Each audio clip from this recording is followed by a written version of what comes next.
cop més us reunim a l'escola per ajuntar forces davant l'abús al que estem sotmesos des del Departament d'Educació.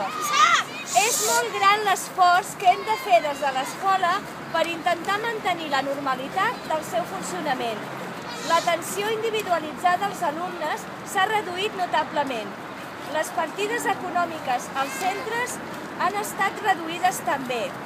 Ara, a més de les mesures que han aplicat fins al dia d'avui, comencen a tancar escoles en el nostre propi poble. Tenim les mans lligades i estem sotmesos a la voluntat d'uns polítics que no ens escolten i que la seva prioritat és la de tapar forats econòmics provocats per males gestions que estan pagant els nostres fills i la societat en general. Pensareu que aquest acte que fem no ajuda gaire a resoldre la situació, però heu de tenir en compte que el fet d'estar units davant l'adversitat i preparats per futurs esdeveniments que es puguin plantejar no agraden gaire a aquells que ens manipulen.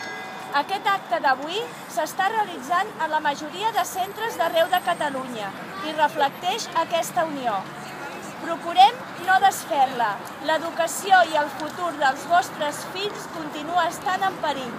Gràcies per la vostra assistència.